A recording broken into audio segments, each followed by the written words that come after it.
அவரவர்கள் திருத்திக் கொள்வது நல்லது என்று நான் நினைக்கிறேன். திருந்தாவிட்டால் நான் பழைய நிலைக்கு வர வேண்டியிருக்கும். அரசியல புரட்டி போடணும்னு சொன்னா 1 மணி நேரம் ஒரு மாவட்டத்துக்கு நான் 1 மணி நேரம் பேசினா போதும். இல்லனும் கிடையாது, மரபனும் கிடையாது, அகமுறையரும் கிடையாது, முக்குளத்தான் அதுவும் கூட கிடையாது. இனிமேல் நீங்கள் அனைவரும் தேவன் அப்படின்னு சொல்லு.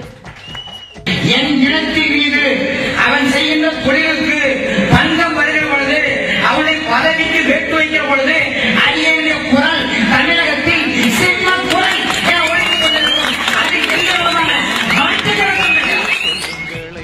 கல்விக்கு சொந்தக்காரன் தேவன், கலைக்கு சொந்தக்காரன் தேவன், இயற்கையிலே வீரத்துக்கு சொந்தக்காரன் இந்த தேவன். இந்த வீரத்தை நீ விவேகத்தோடு கலந்தடித்தால் உன்னை அடித்துக் கொள்வதற்கு ஆசியா துணைக்கண்டத்தில் எந்த பரம்பரைக்கும் தகுதி கிடையாது.